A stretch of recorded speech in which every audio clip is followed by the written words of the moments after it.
వచ్చే నెల 4న ద్రోహ దినం అని జరుపుకుంటాము. ఎందుకంటే సూపర్ 6 హామీలు ఇచ్చి అమలు చేయలేదని. అతను రైట్ చేసిన పాయింట్లలో ఒకటి అమౌంట్లు. ఇప్పుడు పాపం జనానికన్నా గుర్తుందో లేదో తెలీదు. ఈ అంశాలకు సంబంధించి.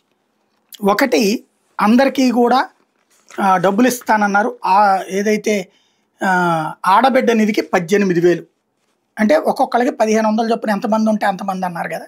అది అసలు ఆ మహిళలకు గుర్తుందా? వాళ్ళు ఎవరు స్పందించట్లేదే. అదే సందర్భంలో జగన్ ఇచ్చినా కూడా ఓడగొట్టారే మహిళలే. నెంబర్ 1. నెంబర్ 2, నిరుద్యోగ యువతకి ఏడాదికి 36,000. ఆ నిరుద్యోగ యువతకి ఎవరికి గుర్తులేదే. జగన్ ఉద్యోగాలు వచ్చినా కూడా ఓడగొట్టారే. అదే సందర్భంలో 50 ఏళ్లకే ప్రతి మహిళకి 48,000 మోసంగా మారినాయి. 50 ఏళ్ళకే పెన్షన్ అన్నటువంటి విషయం జర్నలిజంలో ఉన్నాం కాబట్టి నా ఓటోడికి గుర్తుంది, ప్రతిపక్షంలో ఉన్నాడు కాబట్టి ఆయనకు గుర్తుంది. ప్రజలకు గుర్తుందా?